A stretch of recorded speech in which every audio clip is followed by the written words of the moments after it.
ecce sacerdos magnus, qui diebus suis placuiteu. Eis o grande sacerdote que em seus dias agradou o Senhor. Reverendas irmãs, amados irmãos, podeis vos sentar. A Santa Igreja, por graça de Deus, no dia de hoje, celebra a festa de São Pedro Crisólogo. São Pedro Crisólogo nasceu na cidade italiana de Imola, por volta do ano 380.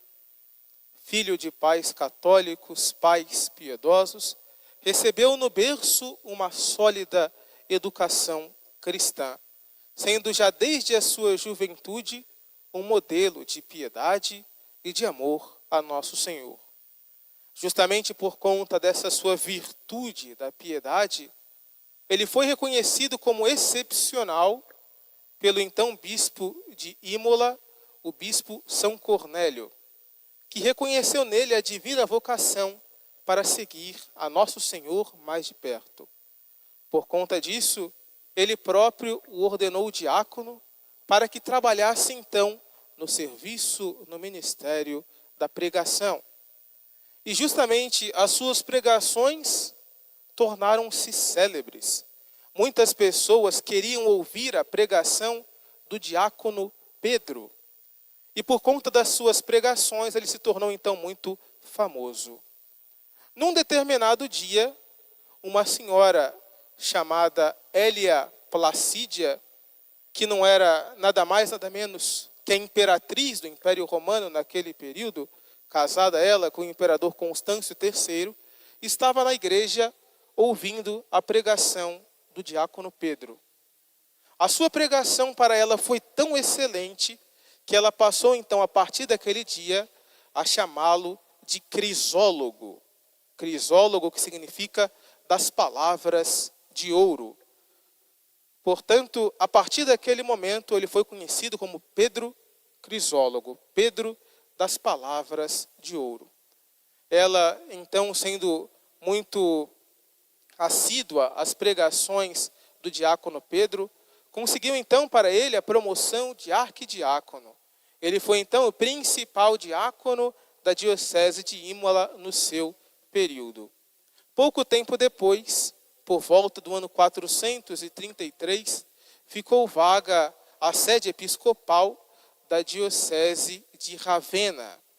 E justamente ficou-se então nesse impasse.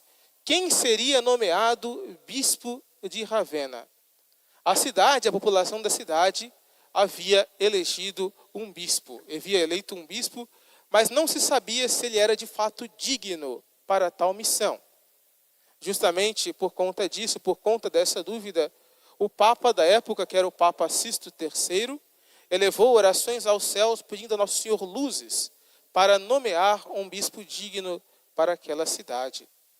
Por conta desse pedido, a sua prece foi atendida e numa determinada noite ele teve uma visão de São Pedro e de Santo Apolinário de Ravenna que apontavam ao Santo Padre um jovem de grande piedade, um homem muito virtuoso, muito piedoso, e esse homem era o diácono Pedro Crisólogo, que foi, portanto, designado para ser arcebispo de Ravenna.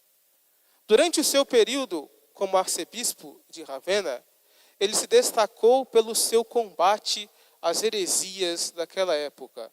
Portanto, foi um grande combatente contra a heresia do arianismo, que negava a divindade de nosso Senhor Jesus Cristo. Combateu também a heresia do monofisismo, que negava também as duas naturezas em nosso Senhor Jesus Cristo. E por conta disso, foi também ele muito combatido pelos hereges.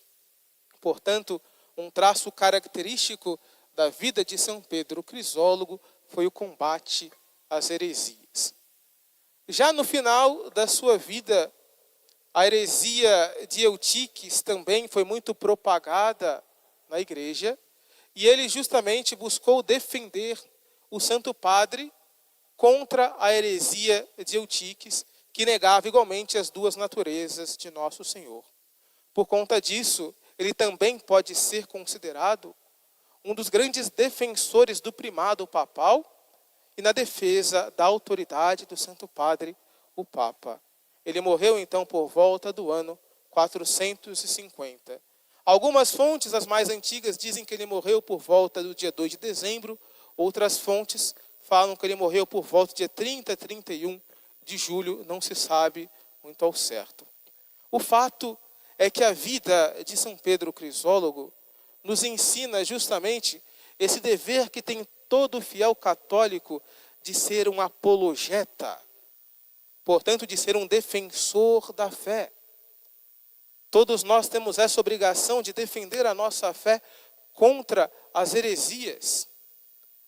Infelizmente, nós sabemos que o cenário religioso do nosso Brasil e do nosso mundo está rodeado de heresias que negam a santidade da igreja, que negam a veracidade dos dogmas.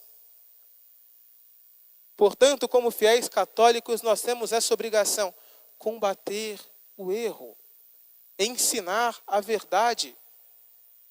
Infelizmente, diante dos ataques que sofre tantas vezes a nossa igreja, a resposta mais comum de muitos fiéis é o silêncio. Não vou responder, não vou falar nada, não adianta. Cada um, é o que se diz com muita frequência. Não.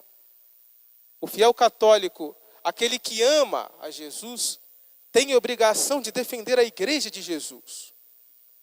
Por isso, como católicos, nós temos essa obrigação de combater pela fé, de buscar instruir tanto quanto possível as almas, adverti-las do seu erro, adverti-las do perigo das heresias, do perigo das falsas religiões e doutrinas que estão repletas, mesmo entre as nossas famílias, entre a nossa cidade e, sobretudo, no nosso país, no nosso Brasil. Portanto, temos essa necessidade urgente de combater pela defesa da fé. E se assim formos, se assim de fato formos fiéis combativos, nós poderemos um dia dizer, como também disse o apóstolo São Paulo na epístola dessa missa: ao terminar então os nossos dias, ao terminar a nossa vida, poderemos então olhar para o nosso passado, para os nossos combates e dizer: combati o bom combate, acabei a minha carreira, guardei a fé. Portanto, peçamos a Nosso Senhor no dia de hoje, peçamos também à Santíssima Virgem que nos ensine e que nos ajude a combater o mal, a combater os erros do nosso tempo, as falsas doutrinas, para que assim mereçamos um dia o prêmio dos combatentes, que é o reino dos céus, a vida eterna. Louvado seja nosso Senhor Jesus Cristo. Para sempre seja louvado. Querida Mãe, Virgem Maria, Fazei que eu salve a minha alma.